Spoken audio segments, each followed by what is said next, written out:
Jess, you okay? Yes, yeah, I'm good.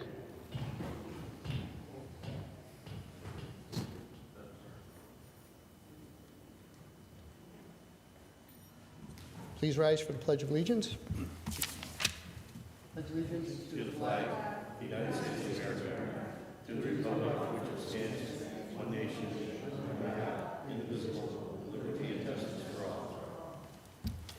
Please remain standing for a moment of silent reflection for our servicemen and women throughout the world and for those who have passed away in our community, especially Audrey Pasco and Lori Perry.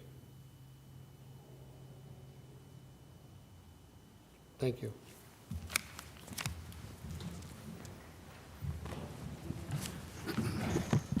Roll call, please. Mr. King? Present. Mr. Schuster? Present. Dr. Rothschild? Here. Mr. McAndrew? Present. Mr. Smurl? Here. Dispense with the reading of minutes. Third order, 3A, Lackawanna County Planning Commission Subdivision and Land Development Evaluation Report received January 22, 2025. 3B, Single Tax Office City Funds Distributed Comparison Report for year-to-date December 31, 2024, and year-to-year comparison report for December 6, 2023 to December 31, 2024. 3C, correspondence dated January 24, 2025 from City Business Administration regarding Business Administration and Department of Public Works budget transfers. Are there any comments on any of the third order items? If not, received and filed. Any council members have any announcements at this time? I have a quick one. So this Thursday, January 30th, 11:30 a.m. to 1 p.m., the Victor Alfieri will be having their dine-in or takeout luncheon. This week, it'll be chicken parmesan, pasta and meatballs, or half and half. Price is $12 for members and $14 for non-members. And that's all I have. Thank you. Thank you, Mr. McAndrew. Anyone else? I just have one. So I'd like to announce that beginning on Monday, February 2nd, work is going to begin on the Elm Street Bridge, and the bridge will be closed until the project is completed. Detours across the Lackawanna River are going to be going across Broadway, the Broadway Street Bridge, and the Parker Street Bridge is open as of last Thursday. So that work has been completed there. That's all. Thank you, Mr. Schuster. Fourth order. Fourth order, citizen participation. First, Joan Hodowanis.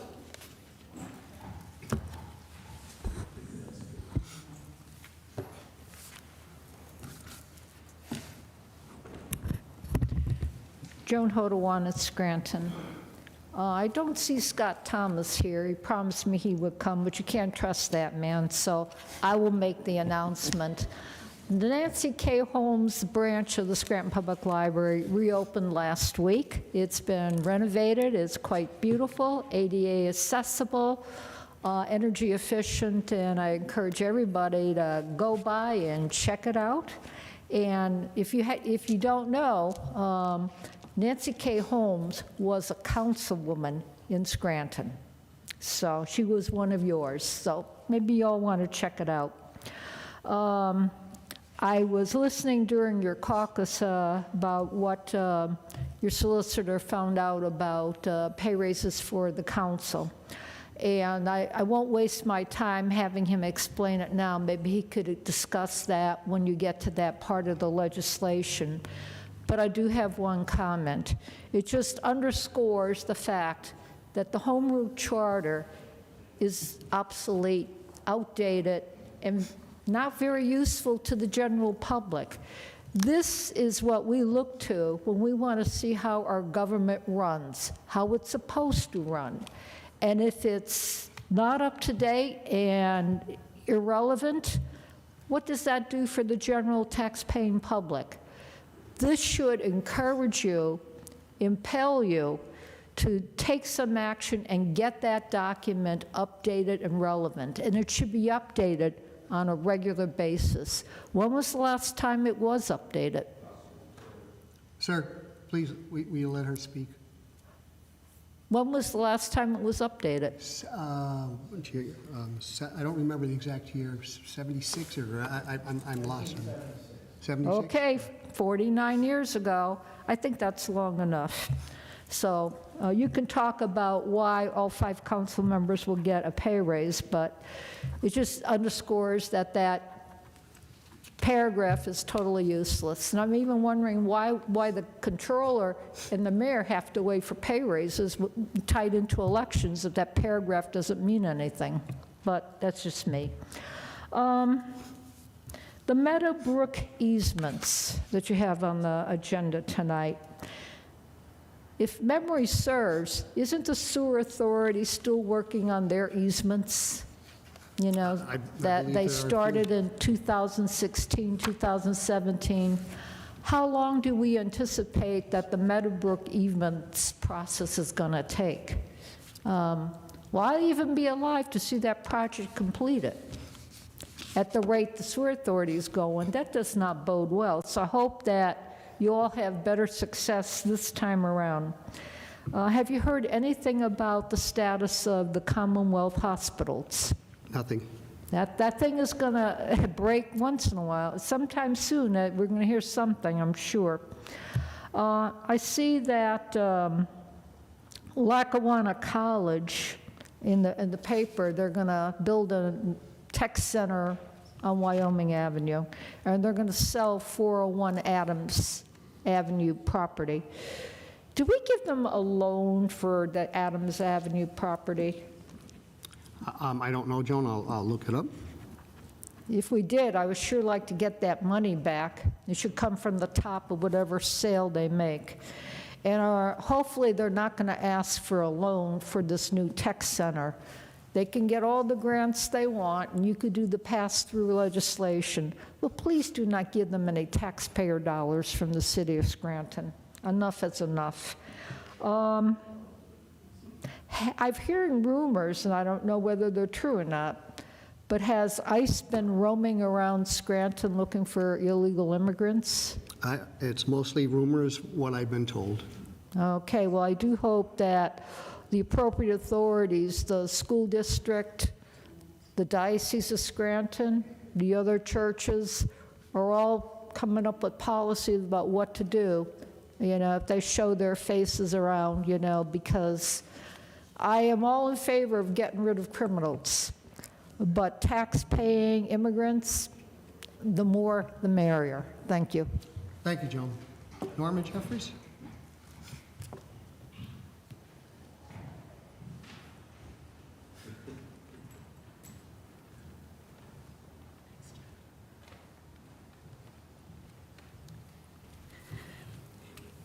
Norma Jeffries, Scranton resident.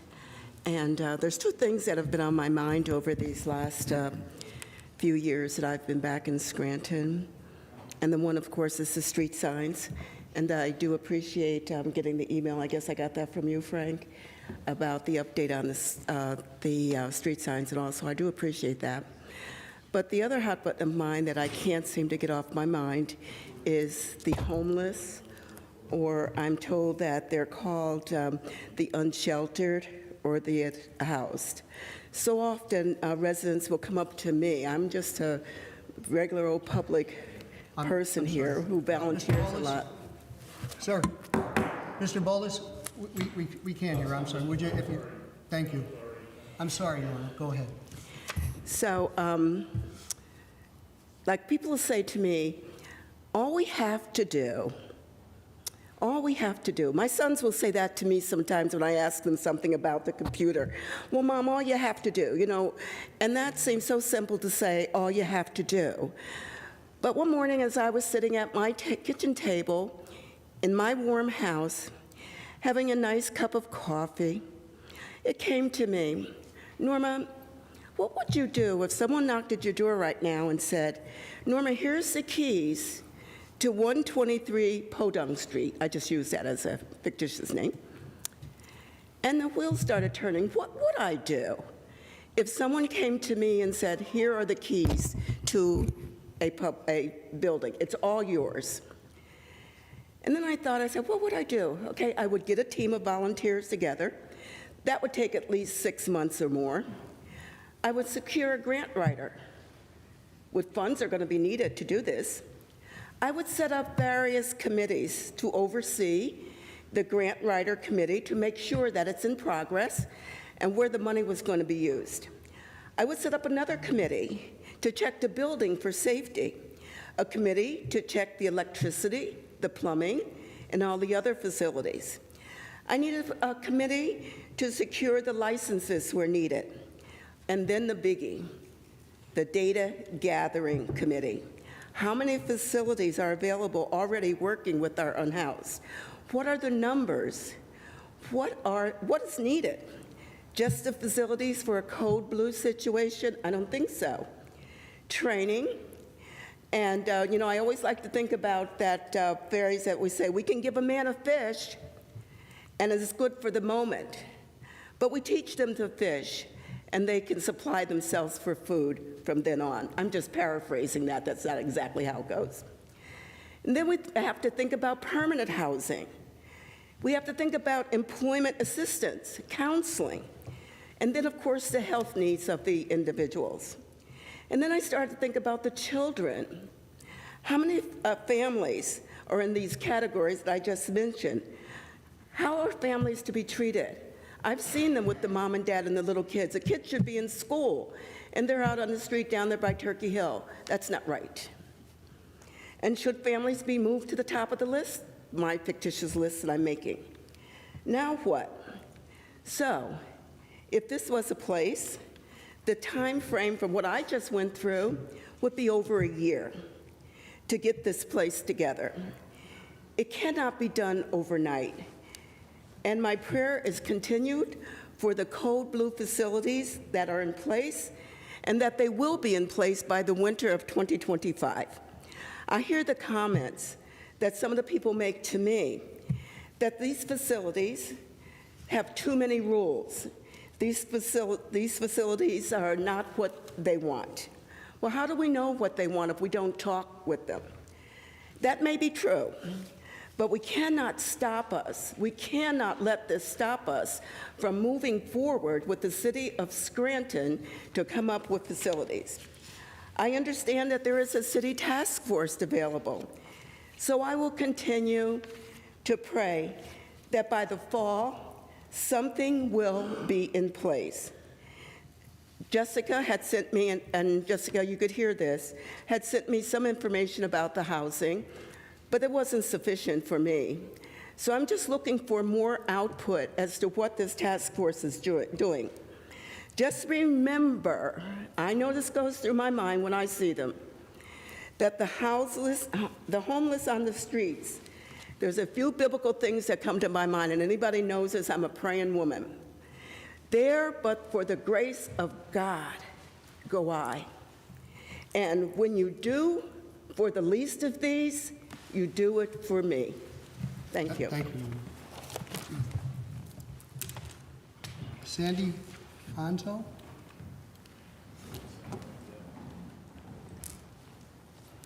Hi. State your name and address, please, for the record. Sandy Fonzo. I'm working at 400 Spruce Street, Bolus Environmental. Do you live in Scranton now? I do not. Okay. And are you employed by both, so you're being paid and you pay taxes to the I city am. of Scranton? Yes, I've begun. Attorney Bill Bride, if you work in the city of Scranton, you're paid taxes to the city of Scranton. Does that allow people to speak? Yes? Our code doesn't speak to that. It speaks to the fact you have to be a home taxpayer, or you pay taxes, which, whatever that means, whether that's home taxes or whatnot, or resident. She's certainly not a resident, admittedly. I'm not, but the issue that I would like to talk about today is for a broader population, because the interstate that runs through Scranton is a state-maintained, and I'm a user, so I feel like I am affected by decisions made on Well, that. as you pointed out, it's a state road, not a city road. You're not a city resident. You can complain to the state about the state road. But I should be able to speak. I mean, I feel like I'm going to be discriminated against. I do have a freedom of speech, and I should Well, be you able to certainly can't speak speak. It's regarding whether my you're- issues. It's whether you have a right to speak in front of the city council of the city of Scranton when you're not a homeowner or a citizen. And I can't be given that. I I can't mean, I speak, only can't want speak for to the council. express I my cannot speak for the concerns. council. They speak for themselves. I just advise them. I mean, But if they allow you to speak, ma'am, then anybody else that comes in here from anywhere else has to be allowed to speak because they use the highway to get here. And where does that end? But I mean, this They're is here to do city affecting business. This all is- of our that state community, road that is you not city made these business. decisions. I mean, I feel like I could contact the ACLU because I am being discriminated. I have protections for would be constitutional your right. freedom of speech. That would be You're your not right. going to allow me to express myself in the 2 minutes that I want? You can't hear me Again, I out? don't make a decision whether you can or... I mean, this is a little bit Mr. more, Wallace, you're not being addressed. She's an employee of Wallace Environmental Group on 400 Spruce Street. But, She Mr. has Ball, the you right to cannot speak from the gallery. Sorry, you cannot speak from back there. Thank you. It's not right what's going on. Well, that's fine, but we have to follow the rules. I understand what happened. I'm very sorry for what happened. But I can't break the rules because then it gets out of control. So I'm sorry, but it can't happen. I'm sorry. Please, sir, either you cannot speak from back here or I'll have you removed. Thank you.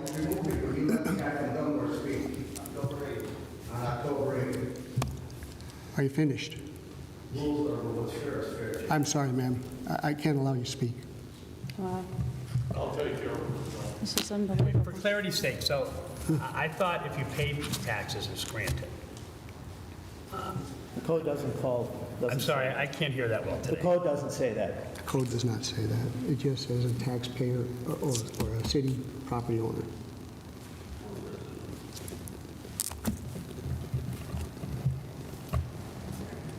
This is, I never heard of something like this. Stay right with me. Sir, Mr. Bolus, this is not your time. You're on the list, a few names away. I'm on the list. She signed in unvertently. I should have Yeah, been but underneath her. it doesn't matter. You can't sign in twice. It's somebody else's turn. I'm sorry, you cannot speak. You'll have to wait till your turn. Are you telling me I'm not allowed to speak here tonight? You can speak after 3 more people speak. That's where you signed in. Then fine, So I'll that's set you what I'll all let you straight do. because I'm going to tell you right here and now. She All works right, for us. you can in wait until your Scranton. time is up, Mr. Bolus, please. Wait, please, No, Jerry, I don't want to argue with I'm not anybody. going to argue with you. The But rules are the discriminating rules. against one of my employees I can't that's help here that. on 400 Spruce Street I'm sorry, I is can't help that. outstanding. Our next You're opening speaker, the door for something, and the solicitor will Our tell next you, speaker? we didn't have to pay taxes yet because we just started. I'm sorry, Mr. Bolus, that's it. I'll take it up when I get to speak. Okay, that's fine.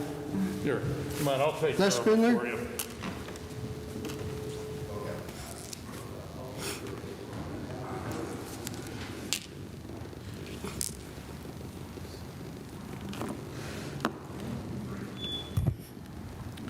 It's plain and simple. Oh, Les Spindler, city resident. Plain and simple, you have to be a city resident to speak. Doesn't matter if you work in the city and live in Clark Summit, whatever. Okay. Mr. Smurl, Yes. what's the latest with the NAOG pools? They are doing the underground piping right now, and they're actually working How 7 many days a week. How many pools are there going to be?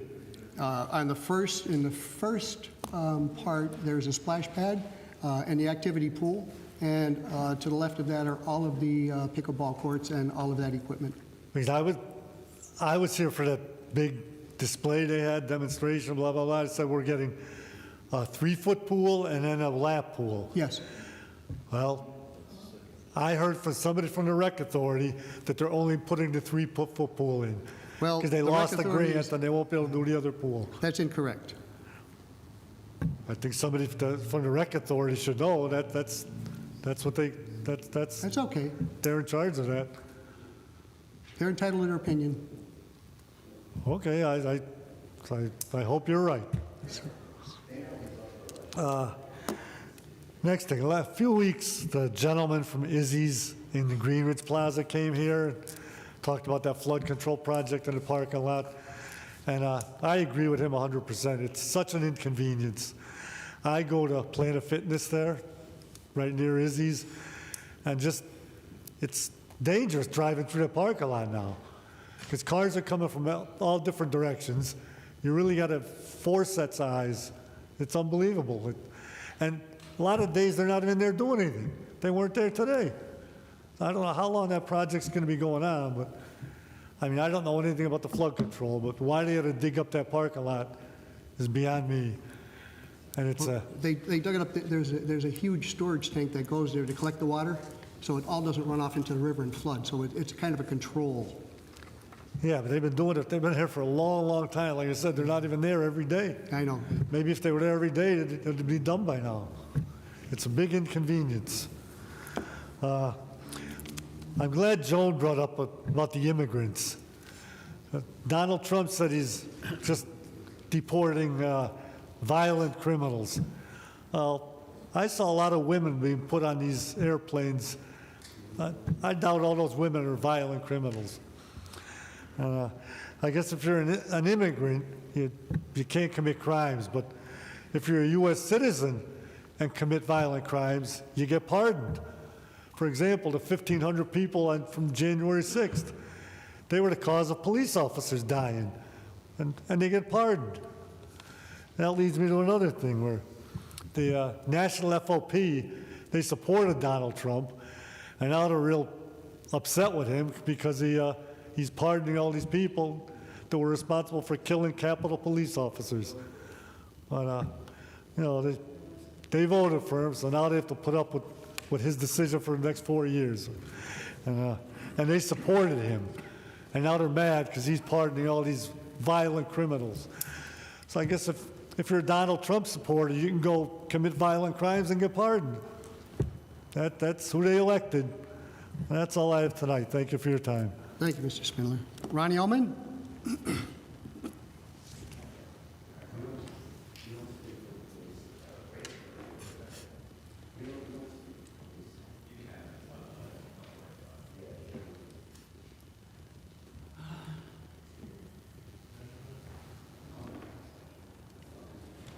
All right, Council. Growing up, a friend of mine and a neighbor's mother, Mildred, wouldn't even sneeze without consulting the stars and the moon and horoscopes and just all that astrology stuff. Well, paralleling Mildred's obsession, before us in Scranton, we have a whole incompetent city and county government so devoid of any ability to govern. They depend on our financial enhancement for an army of consultants. Complete waste. This is a fact, and no matter who pays for them, it's still tax money. The city has a absolute, unequivocal, just no ability to govern from the top to the bottom, from the mayor on down. We are just losing sight of what's going on with large cities. There's a lot can be done around here, and you people are avoiding it. People come here and take time every week and with suggestions and comments and complaints, and it just goes nowhere. That's why people don't want to come when I tell them to come down here and get off my back with some kind of some of these things they ask me to say for them. Here are two geniuses in the county spent $1 million on 2 consultants to come up with the astounding raise taxes $200 a property. $1 million worth of consultants. And they owe $19 million. Just a waste. Every time you turn around, something dumb like this is being done. You know, Just looking in the paper a week ago, $100,000 went to Social Contract LLC. Then that Mufferson of Washington, D.C. for landscape analysis. Tax money wasted. Social Contract LLC, Hailstone. Last week you guys voted, I don't know how to say it, $10,000 a month for that Munchik. But my favorite is still the mayor's $240,000 she wasted to teach downtowners how to maneuver around city streets without stoplights. Real quick, in Rollo, Missouri, there's acres of grapes sold on the futures. And same down with rice in Arkansas, like pork belly futures. Well, we are allowing Scranton's future in the hands of those lacking understanding and judgment for the positions. What we have here, it seems to me, is haves and have-nots. And the haves are definitely winning because the have-nots don't vote. Something's got to bring you people to the vote out, to vote, for crying out loud. And, Mr. Smurl, real quick, somebody asked me the names, how to consult the company that would bury the urns. You said there was an organization that do it. Could you leave it in the office and I'll phone them next week or so? Sure. Thank you. Thank you, Mr. Millman. Lee Morgan?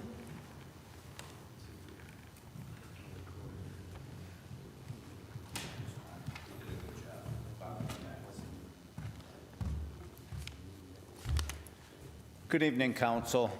The first thing I have here is a speaker came up here and spoke about something being in conflict with the charter that the Council's doing. Well, what I'd say to them is that that's actionable in court. You just have to make sure you go to the right court that can legislate, that could rule on that.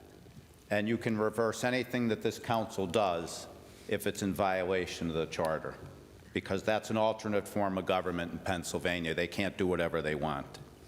Now, another thing about the Home Rule Charter. You know, I started to talk about the charter, and, well, I guess the mayor, the council, the county, everybody somebody got upset because they locked me out of the ECTV that was part of the reason why I got locked out of the public access channel. And I think it's very important for everybody to understand that, you know, there are some public access channels that are successful. Even after politicians tried to crush them, they managed to survive. And they're probably the most valuable tool that a community has, because it gives the residents something called freedom of speech that's not controlled by the government. The other thing it does for the residents of a community lucky enough to have a public access channel is you can bring your public officials in and sit them in a chair. And when they run a meeting, they won't answer your questions. It's like looking at a stone wall. But when you sit them down in a format like that and you ask them questions, they answer them. And if they won't appear at a public access channel for a format like that, you vote them out of office. Okay? But the problem we have in Scranton is that the city government, by manipulating funds for ECTV and by starving them, don't forget the city receives over $1.5 million. Now, those dollars are not free, okay? The franchise fee is built because the cable TV companies use the telephone poles and the wires and everything that belong to the public, the people. That's what generates the law that creates the franchise fee. But when you get corrupt public officials who want to control every aspect of every discussion that's taking place, well, they can't allow a channel like that. But when you read in law what can take place with that channel, there's no such thing as just a government channel. Okay, the public has a right to use that channel. But in Scranton, this decision, this has to come to the voters soon in the next election. We need to elect a mayor and a council. The council members that are running for retention need to be voted out because they haven't done anything for the residents here. They're borrowing money, they're spending money. And they have no respect for the people that they represent. And they answer no questions. They sit there like a bump on a log and have no answers. People keep coming here, they keep asking the same question. What about the audit? What about this? Well, if you can't get the audit from these people, then you go to court to force them to give you the audit. The judge will order them to produce it. He'll give them so much time to produce that document because they're obligated to do it. But the people in this city have allowed government to run roughshod over them for my whole lifetime. And it's just pathetic that the people have allowed this to happen. The people have to regain control of that channel. They need to fire the board. They need to change the mayor in the next election, okay? Because this mayor is not leading this city. She's hired a ton of consultants and all kinds of people to run this city. And every time you turn around, she's changing another director, another fire chief, another this, another that. It's not the way you run a city. And my last comment here today is,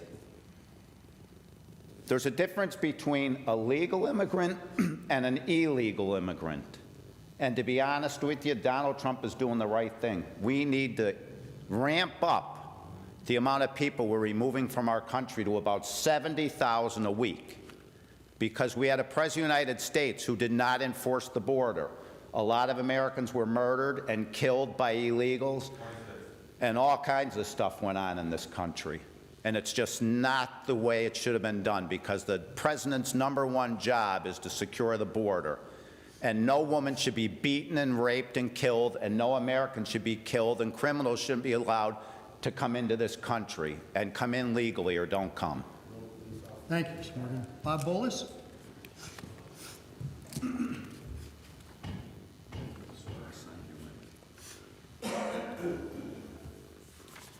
If I may, Mr. Smurl, I'd like to present this, please.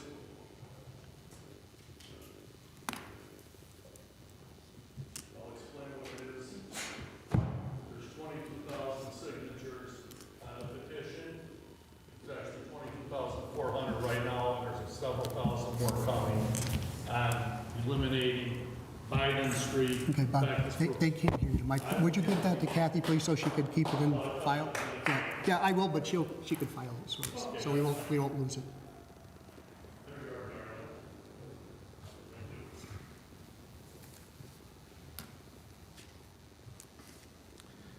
Bob Bolus, Bolus Environmental Group, 400 Spruce Street, Scranton.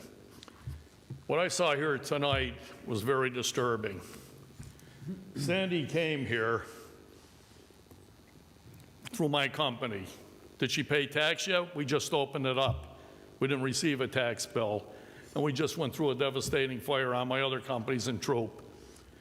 So to say tax had to be paid, nobody sent a tax bill yet. When it does, it'll be paid.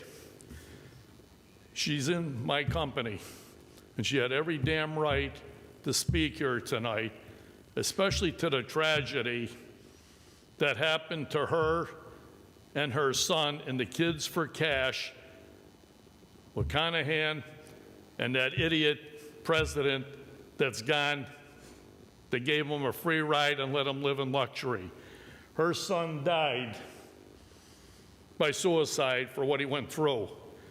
She went through a living hell. And gentlemen, I've been here, born and raised in this city. I ran for mayor here. I've always put everything in. I'm asking you now, because in our thing here, the meetings are open to the public. This is the public. Whether it's Luzerne County, anywhere, that's public. We use these roads. from Luzerne County, Wayne County. I want you, and I'm asking you as a gentleman and a resident of this community and a business that she's involved in with me in taking care of our environmental end, that's her job, to allow her to speak what happened to her and her feelings of what Biden Street, Biden 81, Central Scranton's going back. I just gave you over 22,000 signatures to eliminate Biden Street. I don't even want to say his damn name anymore for what I saw. He was a disgrace. Lake and Riley, ask her how it felt to be murdered by one of his illegals. Or Ashley Babbitt was murdered in the Capitol by a black guy who killed her and made him a hero, an American white female veteran. That's what I'm talking about. We discriminate against our women here. She had a right to speak tonight because it says the public. Doesn't say you're not from here, you got to be sanctioned. I'm moving forward, and what I gave you today is going into the courtrooms. Because, gentlemen, I asked you more than once to make a motion to rename Spruce Street, Central Scranton Expressway, and take Coward Biden and his criminal empire off Interstate 81. 81, remember, is subsidized state and federal, as well as the roads coming into this city. What you did, you've opened up Pandora's box, and I'm sad to say, what I've witnessed here tonight is appalling to me. It's appalling to Sandy. Out of respect, you should have let her speak. She needed to do that. She needed to tell you what it's done to her, the emotional stress, the visits to doctors that she's gone through over the years. And you guys slapped her right in the face because it says the public could speak. You didn't say you can't be from anywhere else. And it's wrong. You opened up the door. I've been here a long time. I can assure you now, after what I witnessed tonight, we will be in the courtroom.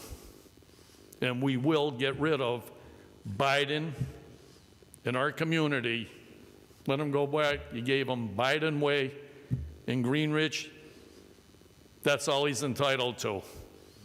We're not entitled to be humiliated coming into our city where you want to actually throw up because you see his name and you see what he did to this country. As the veteran, none turned me off more than when our vets came home from Afghanistan. Joe Biden looked at his watch, didn't have what it took to salute those veterans that he murdered, him and Harris. And I'm asking you now to allow her to speak. Thank you, Mr. Bullis. Okay, if you would do that as gentlemen, as a courtesy to this woman. Thank you. Rick Little.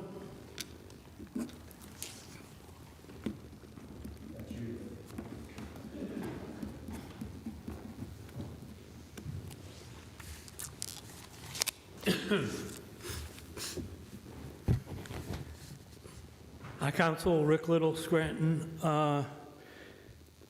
Gunsmoke, a TV show, Marshall Dillon, and Miss Kitty Festus. I don't know who he was, but it was Marshall Dillon. And I'd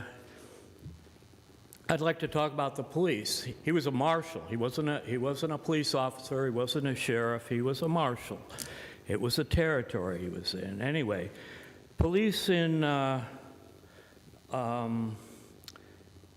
PA all started after 1871 when maritime law was started.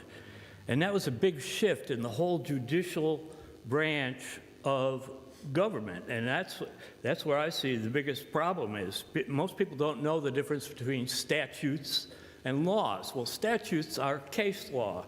And Thomas Jefferson said that, like thieves in the night, they're going to be making case law until we lose our republic. And that's almost where we got to. case law interferes with constitutional law. Our governance around here locally is wholly unconstitutional.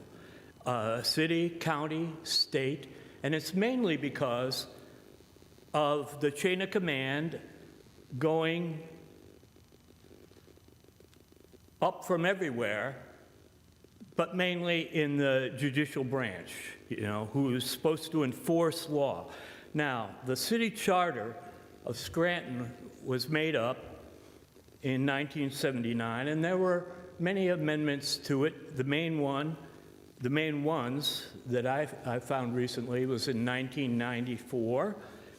And I find it curious that just 2 years later that Scranton Housing Authority, the people that run housing in the city, that's 2 years later they made up their lease that I fought for 4 years to try to stay in my home at Adams Avenue, Scranton's Housing Authority, just watching the judges. I had a hard time just getting into the damn courthouse to court watch the people to see what was going on in the courts.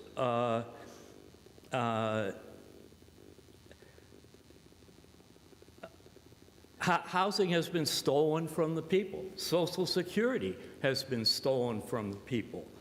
And this has been going along for a long time, but especially around here. I really got to, watching the Knox mine disaster movie, an education about where I'm living. Anyway, Presbyterian leaders over there, I studied Scranton history, and they've set up, the basic system of Scranton, and it's all been hijacked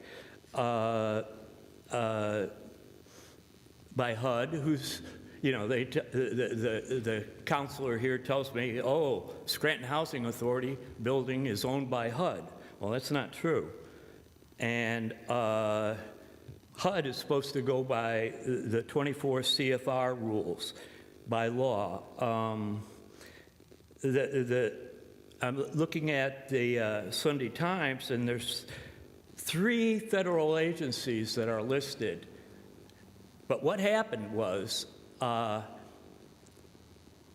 were actually like 11 or 12, including HUD, including Health and Human Services, that Trump just fired the Inspector General.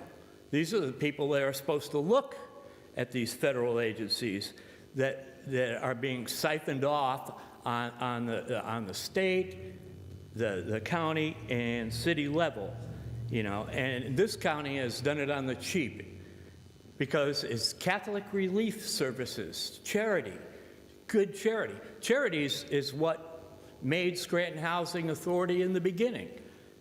And it's mind-boggling what has happened in this city, stealing Social Security. They used to have a thing called police courts, and what the judiciary and the people in the U.S. public officer position, they've changed it. Now we go in front of the magistrate, and that magistrate office should be looked at because there's no records there. There's no records. Thank you, Mr. Little. That's all for a sign-in sheet. Anyone else wish to address council?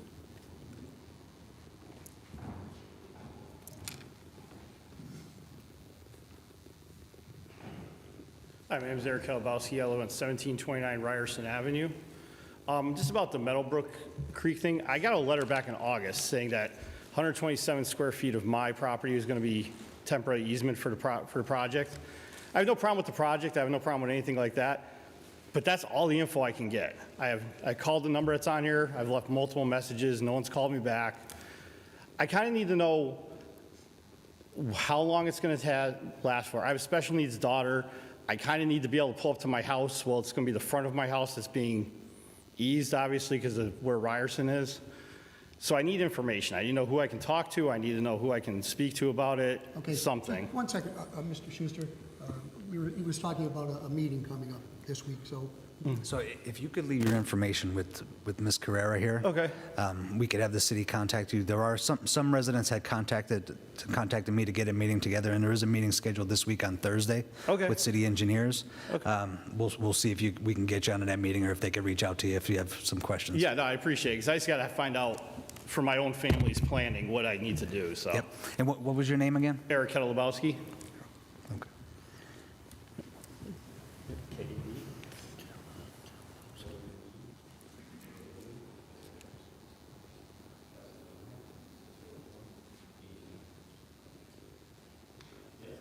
you have an email address too? Yeah, You gave it to her?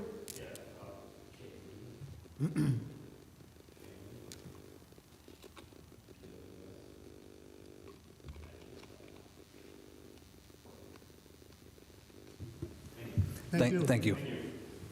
Anyone else?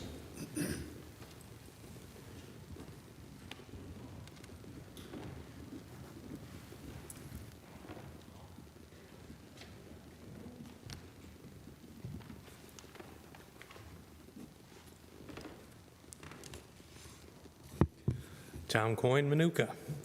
Council, first touched on the contracts again. Lighting at Naog Park and Rubicon.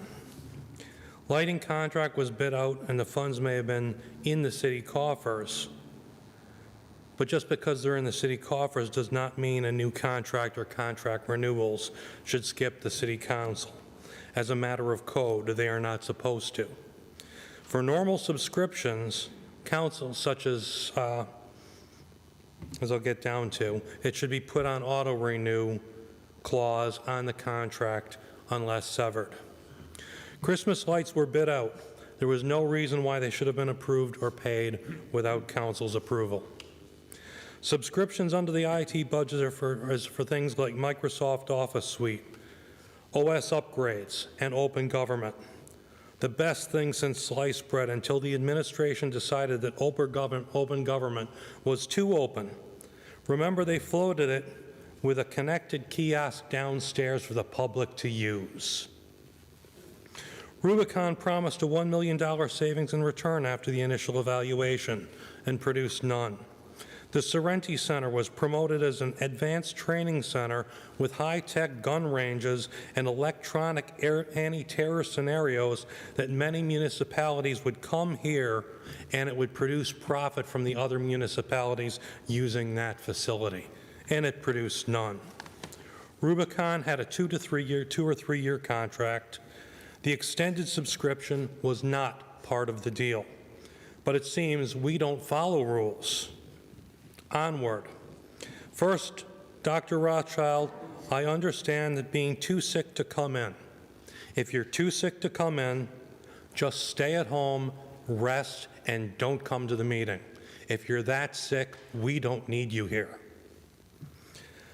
My comment on the 2 to 3 was not just about you and your being sick. It has been a pattern with Mr. King's being out when a vote that will fail occurs and a council member is not going to be able to show up for whatever reason here.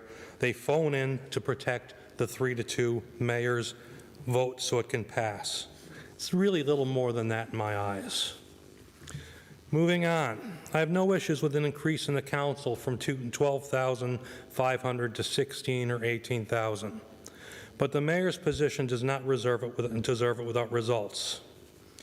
The mayor deserves a raise per Dr. Rothschild because, in her words, it has been a while and we may attract better candidates. So far, money has not done that. And the most responsible are humble and refuse increases while the people suffer. We are close, and if we spend just a little bit more, things will get better and we'll get better quality people. I hear the same thing with gamblers at slot machines. Just a little bit more and I'll win my money back.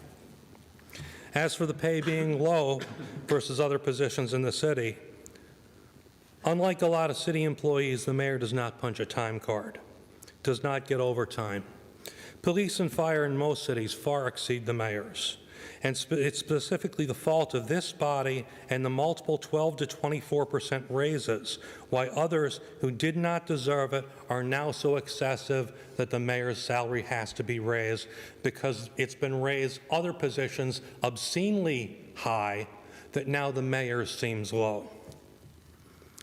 What about the job description and evaluations we've been asking for 3 or 4 years? Are they up and yet running yet? If you're going to put Vyden Street up for a vote, for voters to decide to change the name, or is it the people's choice, like that fantastic Geisinger mystery build, and people's resistance and requests are just still inconvenient? For recycling and Act 101, where we're required to separate at least 3 materials under that act.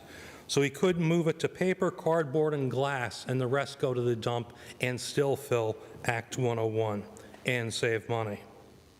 I ask again, if the contracts were granted illegally for Rubicon and Christmas lights, what action is this body going to take? And last, in case you think we forgot about old things that have gone by, whatever happened to those Garrity gift cards that were given out for license and inspection to distribute? It would be nice to know who actually got that money. Thank you. Thank you. Anyone else?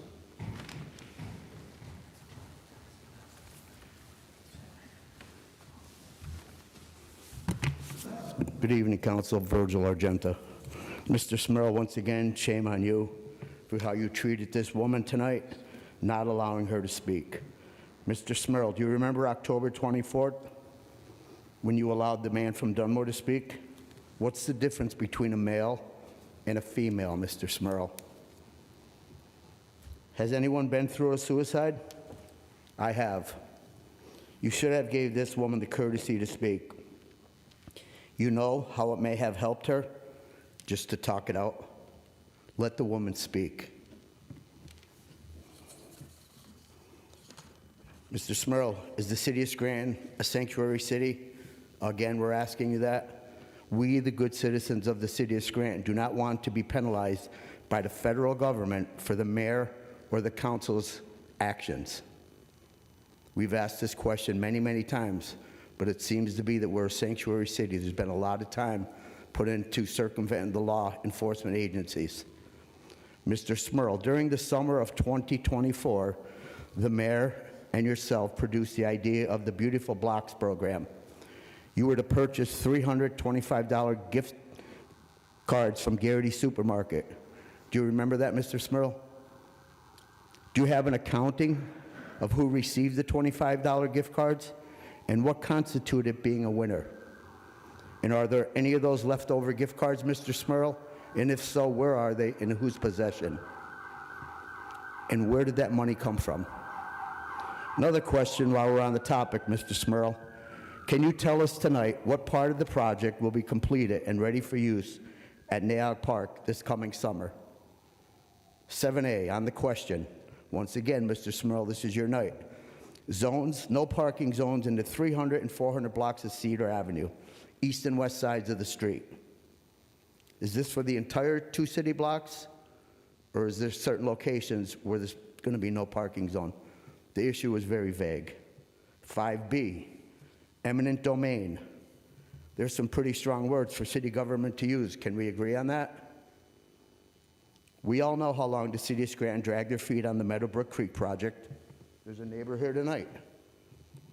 Is this another scare tactic to use on these poor neighbors in Greenridge? Is there a list of properties in the way of this project that the city is getting ready to target for eminent domain? If not, that word would never be used. Are any of you people following up on the Park Gardens issue? Another Greenridge issue. How about the flood victims from October 2023 in Kaiser Valley and parts of North Scranton? Has anyone been following up with the progress, or I should say lack of, with anyone from this administration?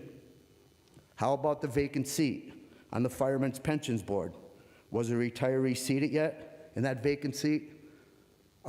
Our emergency service officials are coming here, they're begging for help. Are you ever going to help them?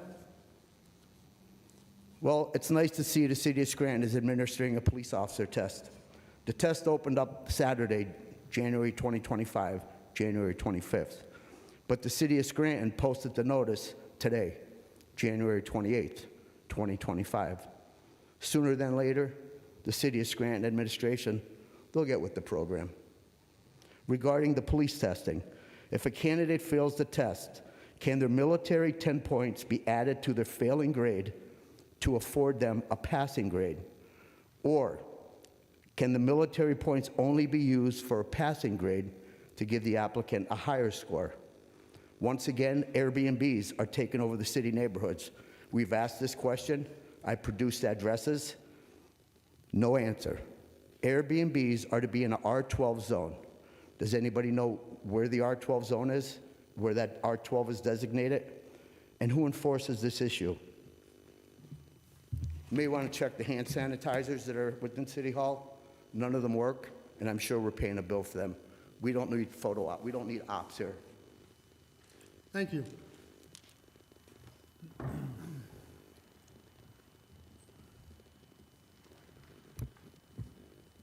Good evening, Council. Mike Mancini, Scranton. Earlier today at 1:26 p.m., EMS crews were called out to the corners of Cedar and Alder Streets. Pedestrian was struck by a vehicle. Seems like this is happening more often. Crosswalks throughout our city would definitely help. While assisting the victim who was struck, the ambulance was struck broadside by a black Suburban who fled the scene. The pedestrian will be okay. In my opinion, what isn't okay is the lack of crosswalks and visible signs throughout our city. Mr. Schuster, if you will please indulge me. As the chair of the Committee of Public Works, do you feel that there is adequate crosswalks and visible signs throughout our city? I may choose to answer that in fifth order. Okay. Do you believe that our public roads are in great condition? Do you drive with a swerve pattern too? Do you feel that our roads are being ripped to shreds without proper repairs by our utilities? Do you agree that the utility companies are not in compliance with their ordinances? Manhole covers. There are 3 that I would like to see addressed by council with the direction of Mr. Voldenberg. The 1000 block of North Main Avenue, just below Perotti Cigar. South Main Avenue, outside McDonald's. I'm sorry, South Washington Avenue, outside McDonald's. And the one is right out here on Mulberry Street. Let's use these 3 that everyone knows about as a test to see what can be done with a phone call and follow-ups. I would also like to express my displeasure about each week that I have brought up the fact that the utilities are costing the good people of Scranton millions of dollars by not properly filling and sealing our pave cuts. Not one of you asked Mr. Voldenberg to address these issues. Mr. Schuster, you are the chair of Public Works. These roads fall on you as well. You're also the chair for the Parks and Recreations, correct? When is the Nayoc Pool going to be open again? Is there going to be a pool with a deep end with 8 lanes as discussed? Is there no $3 million grant? Is that correct? How much will be the final cost to hang the holiday decorations? How deep will the pool be at Weston Field? Well, pools will be open in 2025. How do you feel about our roads and the lack of pools in our parks? From my understanding, the one at Naog and Weston are going to be 3.5 feet deep. There are questions that residents would like to have answered. These things impact our lives daily. One wrong swerve, it's a blown tire or a broken lower ball joint. There are so many bus stops for children, for school, and the elderly who rely on our county transit system. There are no crosswalks to keep them safe. New pool at Weston Field and Nayoc would only be 3.5 feet deep. Could these kids swim without deeper water? To pay over $100,000 to hang holiday decorations was a huge waste of money. What is also a waste is voting for Paige Cognetti and her expansion team. Make your voice heard. May 20th. It's a very important day in our city. Give your city back to the people. No more corruption. No more studies. No more wasteful spending and consultants. The good people of Scranton. We will make Scranton great again. Good evening, Council. Thank you. Anyone else?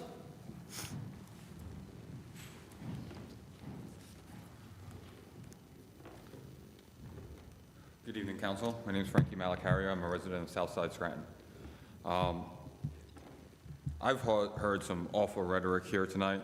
In 2019, the federal government were doing ICE raids from the Radisson, downtown Scranton. My hearing is that they plan on doing it again from the same location. I urge you guys to do something to protect our neighbors. The majority of the people that are being swept up in these dragnet operations have no reason, to be apprehended and deported. Most of them are taxpayers, regular citizens that are just trying to make by. That's not actually why I'm here, though, but I wanted to push back against some of the harmful rhetoric that I heard here today.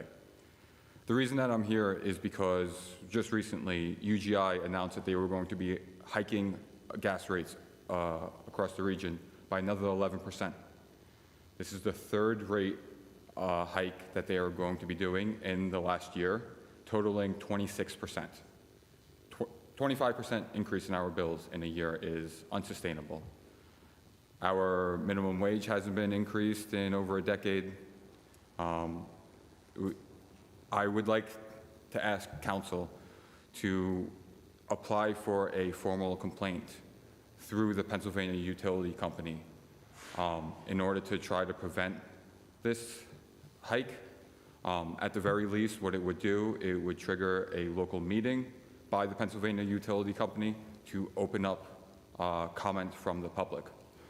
I think that with the taxes going up, our Pennsylvania American Water have also been hiking rates. PP&L has also been hiking rates. The working classes of Scranton aren't able to handle all of this. That's why I'm here, to ask if you guys would please put out a formal complaint with the Pennsylvania In Utility. caucus this evening, Councilman King did bring that up, and he is going to be working on that and involve our state reps. And so he's already taken lead on that. Okay, and you will be listing the docket number publicly so that all the people will be able This is to the beginning, amend? so I'm assuming the same as we did with the water company. Yeah, we're going to try to organize just the way we did with the state reps and With the water Senator bill. Flynn, try to get people together, get a lot of the citizens to file complaints as well. We had a lot of people file complaints on top of just council and the state reps. Exactly, but So we the want to get process- organized. The process with the PUC is that there needs to be an original formal complaint, and then that docket number needs to be publicly available so that other folks can then amend their. Right. That's how the last one started, correct, yes. Do you have any timeline on when you're expecting a docket number? Well, this article just came out yesterday. I think I read it 3 days ago in WVIA. Okay, I'm just saying, when I saw this, I had a death in my family. I just saw it in the paper yesterday, and believe me, it got me fired up when I saw that. So we're going to go after it. Thank you, Council. Thank you.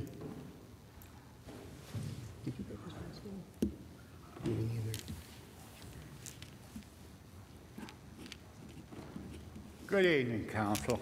Dave Dobson, resident, taxes paid.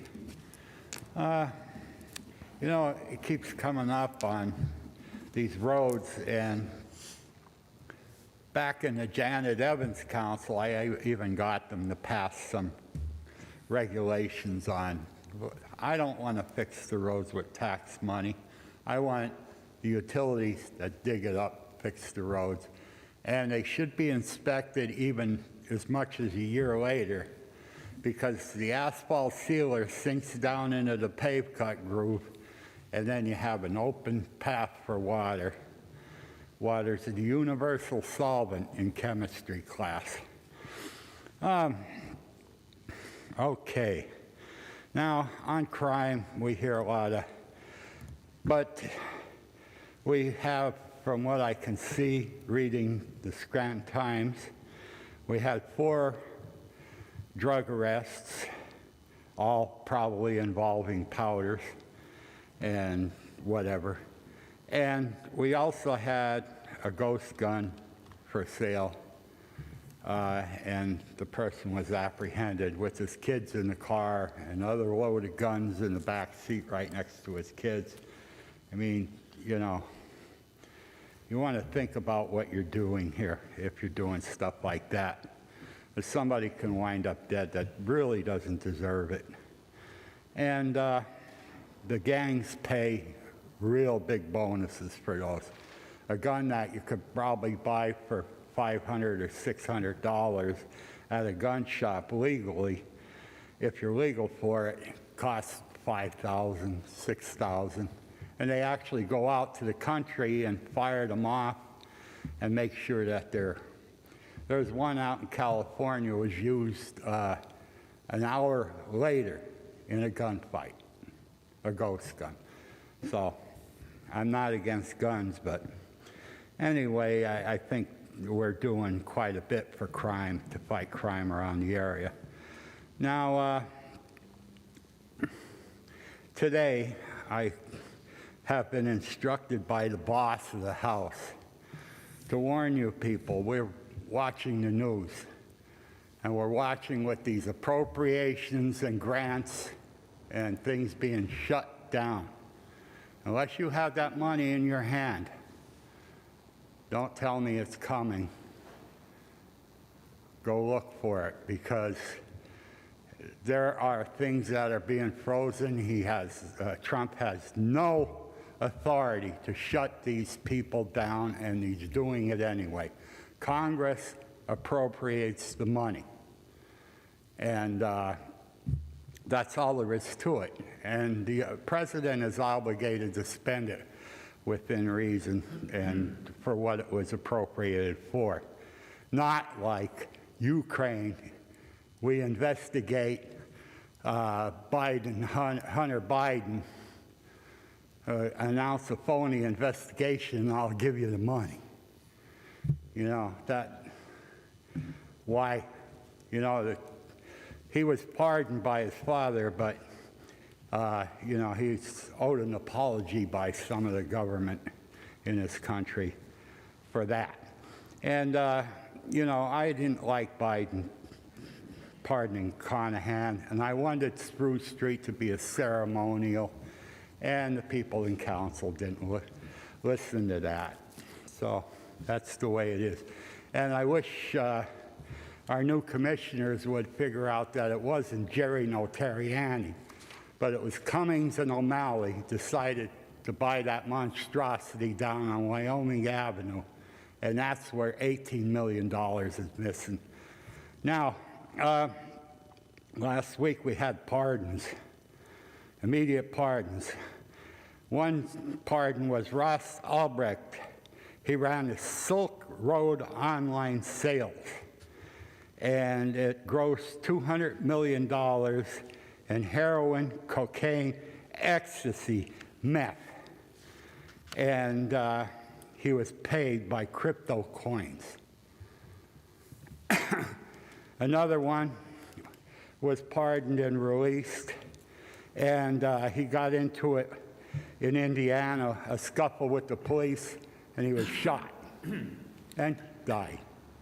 Another one in Texas, illegal gun possession because of his prior crimes. And there are people that are pardoned and are in jail in Tennessee for child pornography. Okay, thank you. You know? Thank you. Thanks for pardoning these Thank you. guys. Pardon me.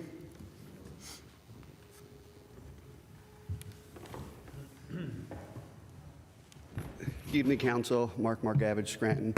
I just want to make one comment first. It wasn't what I was going to say, but in regards to the 3 that are up for election, I know Mr. King already said he wasn't running, but I definitely would support Mr. Schuster.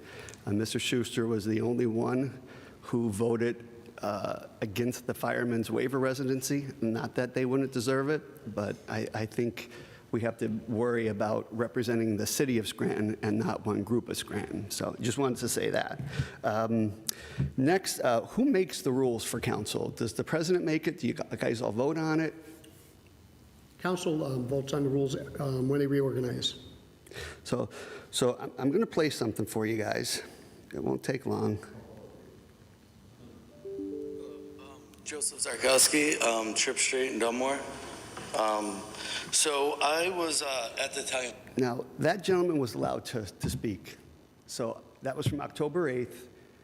It was the gentleman who had the firework go into his child's stroller. Of course, I feel like he had a right to speak. So before I go, I just want to know if you will allow this lady to speak. Just as many of you said about voting for the firemen, that you were worried about getting sued because you gave it to other unions. You know, I've worried about the police union suing the city for having to give up something during arbitration to get that. So I will ask once again, will you allow that lady to speak? She could take my remaining time. You set a precedent, you allow that gentleman to speak. Not setting a precedent. You heard the rules before, and that's it. Were there the same rules in place when that gentleman spoke? There were different circumstances for that, so. I don't believe I believe that you don't want to hear what this lady has to say. That's what I believe it comes down to. I do not believe it has anything to do with the rules being different. I believe you knew what was coming out of that gentleman's mouth last week, and that's why you recognized them and stopped them. Whether I agree or disagree with what they say, it's not the point. I think she has a right to speak. I mean, I know you say you open yourself up to future things. What are you worried about? Besides the 10 normal people coming, you worried about 12? I mean, who do you think is going to be traveling up to really speak unless they're here for a concern that maybe they could add to the city, maybe they want to invest in the city? I mean, you cut that gentleman off last week. What if he was here to invest in the city? What if he was ready to make a big homeless shelter? You guys didn't even give him a chance to speak. But I believe you knew who he was, because I found out who he was, and I believe that's why he was cut down. And once again, I don't think we should open the city up to any liability of not letting her speak if we let someone else speak. So, but it's up to you guys. Thank you. Thank you. Anyone else? Mr. Woldenberg? Fifth order, 5A motions. Mr. King, do you have any motions or comments? Just if you could check on those potholes that were mentioned, the 1,000 in North Main, the one in South Washington by McDonald's, and here on Mulberry Street. If you could check up, or excuse me, I'm sorry, manhole covers. I made note of them, sir. If you could do that. Also, if we could look into 401 Adams Avenue, that property, I'd like to see if there, if we did in fact give any money for that building that they're about to sell now, that Lackawanna College is about to sell. If we could look into that. I will, sir. And then, I'll want to meet with our solicitor, talk about course of action with UGI so we can get organized and try to file a complaint. Just as we did with the Pennsylvania American Water Company, we fought that. We got the increase cut in half. We wanted it 0, but we got it cut in half. And a lot of the citizens that are here spoke at that hearing and filed complaints as well. So I'd like to see that effort start up again. That's all. Thank you. Thank you, Mr. King. Mr. Schuster, do you have any motions or comments? Yes, I would be in favor. We spoke about in caucus about getting that letter over to UGI and starting that process, so I would also be in favor just as we were in the past. We've said it many times here. You know, we didn't like what the result was of that, but we did get those rates cut at that point in time for water. We got a response back about crosswalks going back to January 14th, so I'll restate it tonight, but it came out last week. So all school zone crosswalks across Scranton were freshly painted in the fall of 2024. The traffic team began installing signs in the school zones in December to meet PennDOT requirements. Isaac Tripp, Charles Sumner, John Adams, and St. Clair St. Paul School are complete. Other schools that are being scheduled. Riley and Associates is going to begin in school traffic zone studies this month. month. School zones and studies are two parts: engineering evaluation in an area surrounding the school, and a separate evaluation to determine if additional crosswalk signage is needed. So these are answers we got back from the administration about this. These are going to take a few months to complete. Studies for schools that require PennDOT approval will be submitted to the state, and they will be updating council when Riley is completed with these evaluations. So that came out last week. I think Mr. McAndrew reported out on that. Today in a newspaper, I'd like to thank Senator Marty Flynn and Representative Donahue, who secured funding for the Stafford Meadowbrook projects. It was about $121,000. Work is going to be ongoing there. It's for water and flood issues in that corridor. That's all for tonight. Thank you, Mr. Schuster. Dr. Arthur, do you have any motions or comments? No, I've none at this time. Thank you. Thank you. Mr. McAndrew, do you have any motions or comments? I have a couple. So first, I'd like to address, is it Mrs. Fonzo? Fonzo, I can't imagine what you went through and what you're still going through. I'm truly sympathetic to you and your family. I really am. I just want you to know that. I'm also, just to go on the record, because we've been talking, this has been an issue for a couple weeks, and people want to hear from us. So I'm a lifelong, God-fearing Irish Catholic Kennedy Democrat, which makes me a moderate, okay? And and I agree with another fellow moderate Democrat, our very own Governor Shapiro. Shapiro got it right when he said Biden got it wrong. It left, the commuting of Conahan's sentence and the Kids for Cash scandal has devastated communities, and even more so now. So I just want to go on the record for that. All right? And again, I'm very sorry for what you're going through. So next, as a follow-up for Rubicon, we've been talking about this. We want information.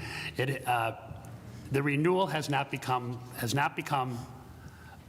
in front of us yet, and it will be. We're going to have a caucus on February 11th. Is it the 8th, I believe? The 11th, sir. February 11th, they're coming in. I asked for it last week. I want an update. I have some concerns. I still hear concerns from the people utilizing it. I have concerns extending the contract for the software retention. I want an explanation, and how the contract didn't come before us, because at least I learned that it's coming before us, which that's a good thing. And also, when we talked about the dogs and cats last week, I got an answer, because people are still coming to me about stray dogs in the cold weather, stray dogs, period, that we really don't have a place to kennel them. And we were told that, we still have the street cats and dogs that do a fantastic job. But I need to expand on my question, because what I said was Griffin Pond says they will take them, but what I heard from all these people involved, they still come to me, they're saying, guess what? Griffin Pond, they won't take them if they appear to be the least bit aggressive. So that means there's a lot of dogs that's not being kenneled. So I want to know because the city pays for that. So I want to know what the plan is for the dogs that are refused from Griffin Pond. What happens then? Where do they go? What's the process for that, or what's plan B? I need to follow up on that question to get that answer, please, if you wouldn't mind. I will. So the Keystone missions, we talked about the homeless, about, especially during Code Blue and in the very cold weather, that at Western Field, they have to be out by 8 o'clock. In which we thought, I asked, can we have, for circumstances, extend that somehow, or figure a way during very cold weather that, they don't just get the heave-ho at 8. But it was clarified to me, and I'm glad, this is an educational awareness piece that everybody should know, there is a place for them to go after 8 o'clock. They're not just put out in the cold. And I think maybe in Fifth, you have more data related to that. He can expand more where they can go, what options they have. So I'm glad to hear that, and I think the public needs to hear that, because it's been brought up to us more than once about Code Blue and the homeless residents or people being, pretty much told you have to leave at 8. And so they're not necessarily going back out into the -2 degree weather like we had last week. So I'm glad to hear that. And I believe, okay, so in regards to Airbnbs, right? The new ordinance, zoning ordinance, that took a while to come to fruition, you know, Airbnbs versus, now they call it short-term rentals. Before that, it was bed and breakfast, they weren't allowed, right? So I've been watching some zoning meetings, and here's the process, okay? You need a special exception to operate Airbnb in the city, period, right? So if you see one, I've been getting phone calls, I report them. The process is code enforcement goes out, all right?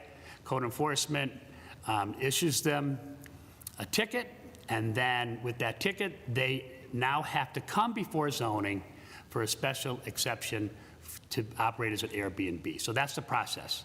If now everybody knows it, if you think that you have one in your neighborhood you shouldn't, contact code enforcement, all right? I've been doing that, and I've been watching the zoning meetings, and the ones that aren't in compliance are refused to be an Airbnb. So there is a system. It took a while to come together. Who's policing it? Code enforcement's responsibility. But I think, you know, they're still working the kinks out or the bugs out, which is fine, but at least everybody knows there is a process and how to follow it. Garrity's gift cards, that's a good question, because you know what? We should get some feedback as how it went, first of all. We were never clear on the selection process, so maybe they can clarify who was selected, how many were given out, are there any remaining, and let's get some feedback on that. And that is all I have right now. Thank you. Thank you, Mr. McAndrew. I will continue on that Code Blue. The emergency shelter during the winter weather. The shelter at Weston Field, 982 Providence Road, is open at 8 p.m. until 7 a.m. And then at 7 a.m., they close that shelter. But the next one, the Community Intervention Center, will be open daily from 8 a.m. to 6 p.m. But Weston Field is, there are members there, and members arrive at 8 o'clock, so they've got to clean that all out. So that is why they close that to the public at 7. But there are other places to go. And at that shelter in Westerfield, they provide bedding, pillows, bedrolls, and cots, and there's access to bathrooms and showers. So after that, homeless or anybody in need can go to Community Intervention Center, which is at 445 North 6th Ave in Scranton. Now, they provide different services, but they are a shelter. They do provide ways for you to get your mail and a few other things that are hard to get. Homeless people it's difficult to get your mail. So that is another one. And there's St. Anthony's Haven. I do have a whole list of these and what they provide. So I'm going to work it out with Mr. Voldenberg to see if we can get this maybe on our website, to condense it somehow and just put a list together of where everybody could go. And I know Joan is going to be working on this to try to get it publicized. So that is what I have on the homeless shelters. The traffic signals at Cedar Avenue and Maple Street, they actually resumed today. We called to find out what the delay was. The cross arms, the carrier arms were back-ordered, but they were back there today, and they're continuing. The bridge on Parker Street is open, but it is not complete. That is going to close in 1 month this spring. So, and they're going to have to complete the road. I believe they have to blacktop everything and get that finished. And Mr. Voldenberg, I have 3 in a row for you. 12th Avenue and Luzerne Street in front of West Scranton High School, and the top street also. There are 3-way stop signs there now, but difficult to maneuver. I'd like to see if we can have a traffic study there to see if 3-way or maybe 4-way stop signs could control that better, because when you're coming down, you're going from Luzerne Street, up Luzerne Street, or from Main Avenue to Luzerne Street, you're going to turn left. They're coming down in front of that school 40 miles an hour, and it's just very dangerous. And it's tough for the kids to cross when there's 3 stop signs, because one just never stops. So it's just a difficult spot. The other one is for the small business assistance. The city right now doesn't have anything, but they were asked if they send this to Jim Warren and ask him if he would contact DCED, give him all the information. They may have a program, because DCED is run by the state, and Greenridge Street, the bridge there, is also a state project. So if they're causing him to lose revenue because of that project, perhaps they have some kind of a grant or some kind of a program to help him. So if we would forward that to him. I will, sir. And another one, 1200 block of Stafford Avenue, actually at 1210 Stafford Avenue. There's a tree branch from an abandoned property at 1210. It is on the electrical lines and the phone lines and cable lines. This person said they called the city and code enforcement went, but it's not theirs. I don't understand that, but PPL, they called and PPL said it's not an emergency. So if we can send a message to PPL, ask them to look at that. If there is actually a tree branch down, they're liable. It's got to come off. So maybe they'll listen to us. I'll take care of it. Okay, that is it for now. 5B for introduction, an ordinance approving and authorizing the acquisition of easement agreements, deed in lieu of condemnation, or otherwise of the necessary rights, franchises, licenses, easements, or titles of land required for permanent easements, and temporary easements, and for a temporary easement only in order to complete the Meadowbrook Flood Protection Project, and authorizing the filing of a declaration of taking pursuant to Section 302 of the eminent domain code if required. At this time, entertain a motion that item 5B be introduced into its proper committee. Second. So moved. On the question? Second. On the question, there is, as we said earlier, there is a meeting coming up for Thursday. We'll see what kind of information we can get for you on that. And then, other than that, Mr. Gilbride, can you just review this document, make sure everything seems to be in order, and I'll be in contact with you to discuss it somewhat. Yes, sir. Thank you. All those in favor of introduction signify by saying aye. Aye. Aye. Opposed? The ayes have it, and so moved. 5C for introduction, a resolution authorizing the mayor and other appropriate city officials to accept on behalf of the City of Scranton Fire Department a grant from Pennsylvania American Water Firefighting Support Grant up to $1,000. This time, entertain a motion that item 5C be introduced into its proper committee. So moved. Second. On the question? All those in favor of introduction signify by saying aye. Aye. Aye. Aye. Opposed? Ayes have it, and so moved. Sixth order, 6A, reading by title, filed on Council Number 54, 2025, an ordinance amending the lease agreement with Street Cats and Dogs, Inc. for the property located at the Ash Street Firehouse, 1409 Ash Street, to extend the term for an additional 12-month period. You've heard reading by title of item 6A. What is your pleasure? Mr. Chairman, I move that item 6A pass reading by title. Second. On the question? All those in favor signify by saying aye. Aye. Aye. The ayes have it, and so moved. Seventh order, 7A, for consideration by the Committee on Public Works for adoption, filed to Council Number 50, 2025, ratifying the establishment of a no parking zone along the easterly and westerly side of the 300 and 400 blocks of Cedar Avenue to conform with PennDOT specifications for adequate site distance.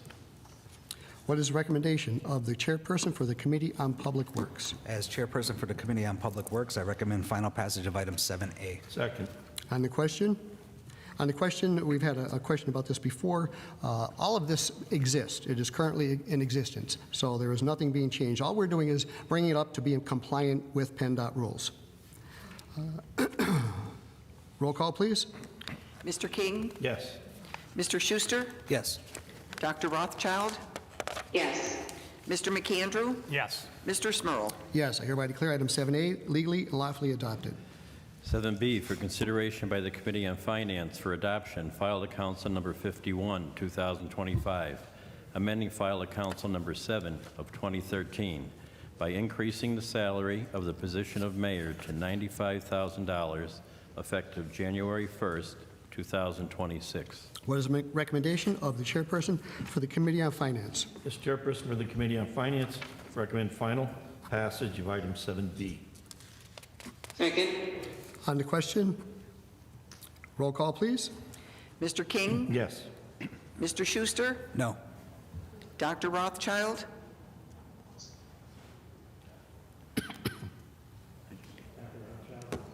Yes. Mr. McAndrew? No. Mr. Smurl? Yes, I hereby declare item 7B legally and lawfully adopted.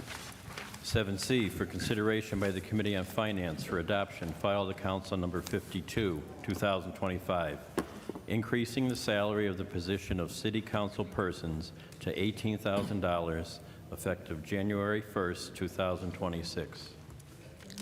I make a motion to amend item 7C as follows. In the first whereas clause, replace the current language to read, whereas pursuant to Article 3, Section 302 of the City of Scranton's Home Rule Charter, City Council persons shall receive such a salary as council shall from time to time ordain. No salary increase shall become effective until the date of commencement of the terms of council persons elected at the next regular election after such salary increase, provided that such election follows the adoption of said ordinance by at least 6 months. We have the, Second. on the question, Attorney Gilbride, will you give us a short explanation of why this change? Yes, Mr. President. So initially, when the legislation came down, there was the enabling statute that was cited was Section 1304 of Section 13 of the Home Rule Charter. That is the last substantive section of the Home Rule Charter. That title to that provision, to that, I should say, to the section is called transitional provisions. When you read through the subsections in each of those, and when I look back at the history of the Home Rule Charter, as well as the history from the time the charter was implemented up to today's date, those provisions only lasted as long as until our ordinances and laws were set into place, remembering that we went from a non-home rule charter to a home rule charter. Subsequent to that, Section 304 of the 302. and we have to, you may need to amend that, Mr. King. Just let me check that, because you may need a friendly amendment on that.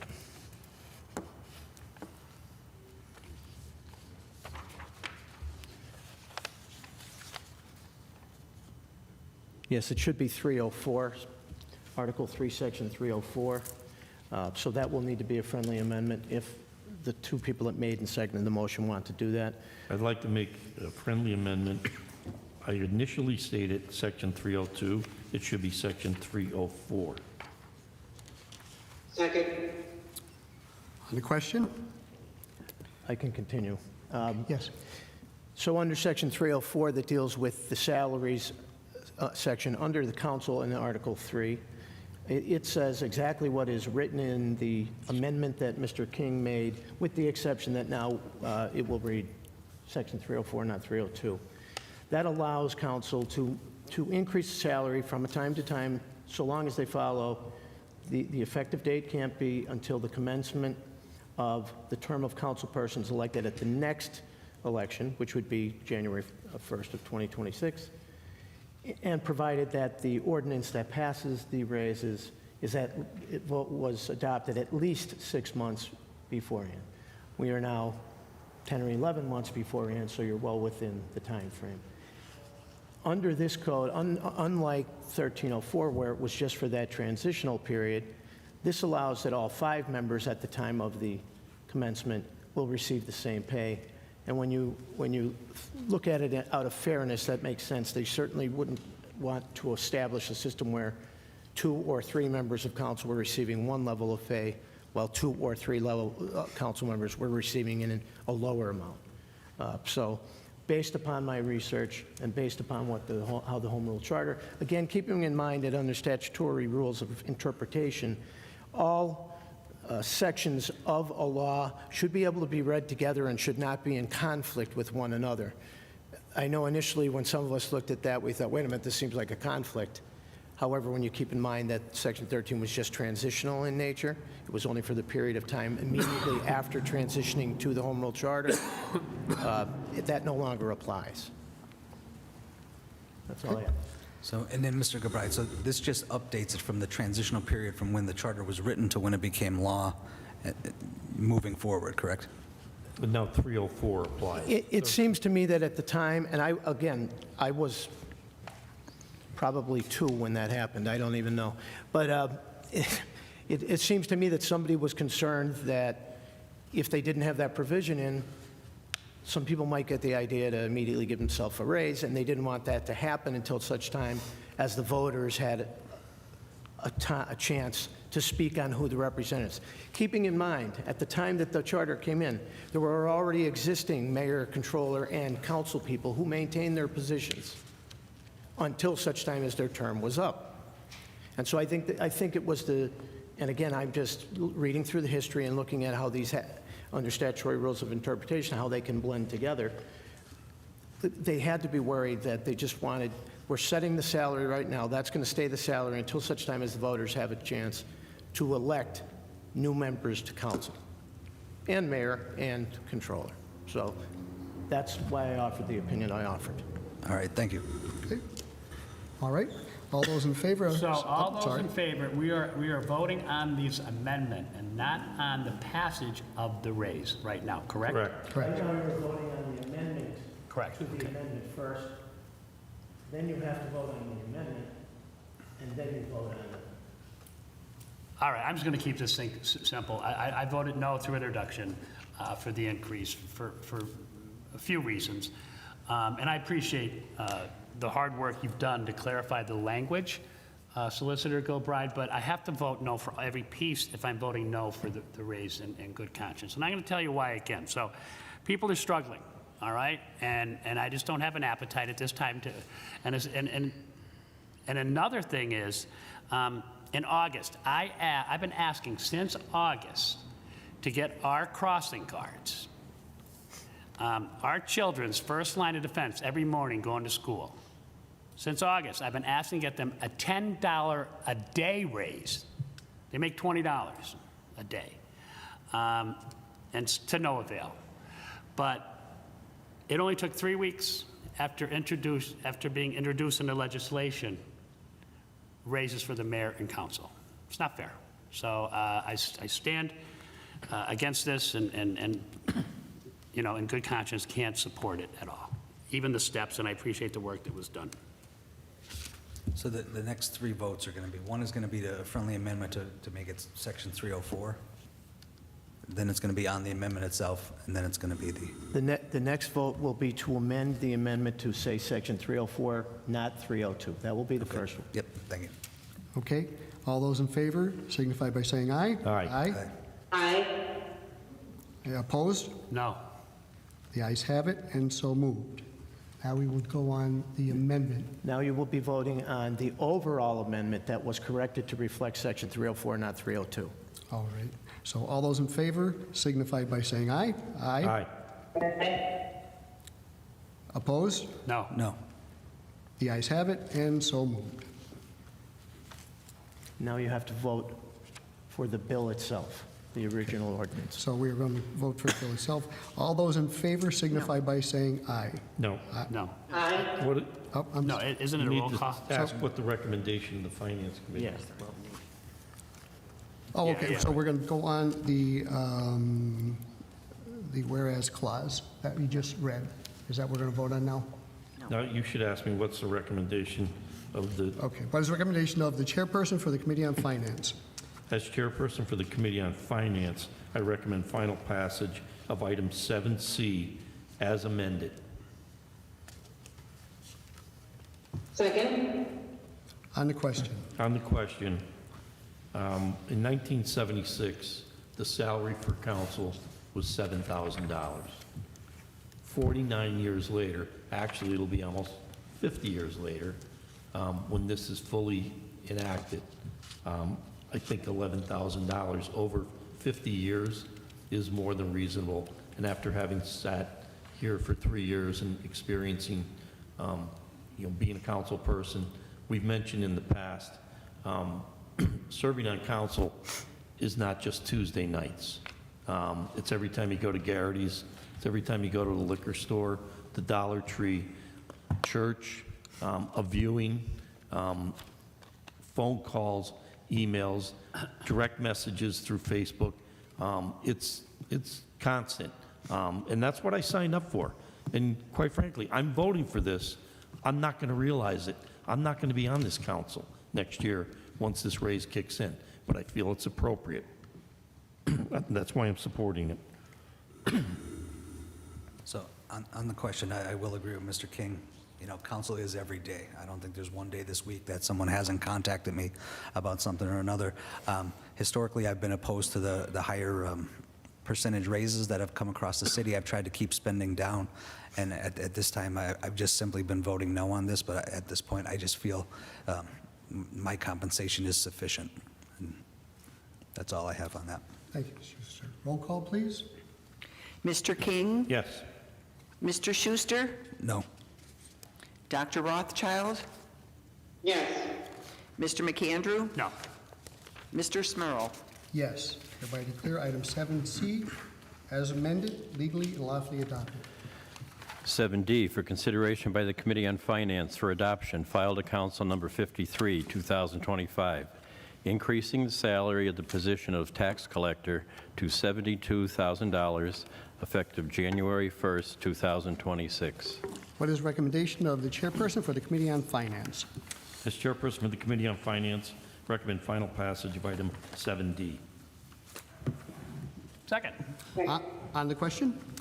On the question, with this position, it's a little bit different. It is shared between the city and the school district.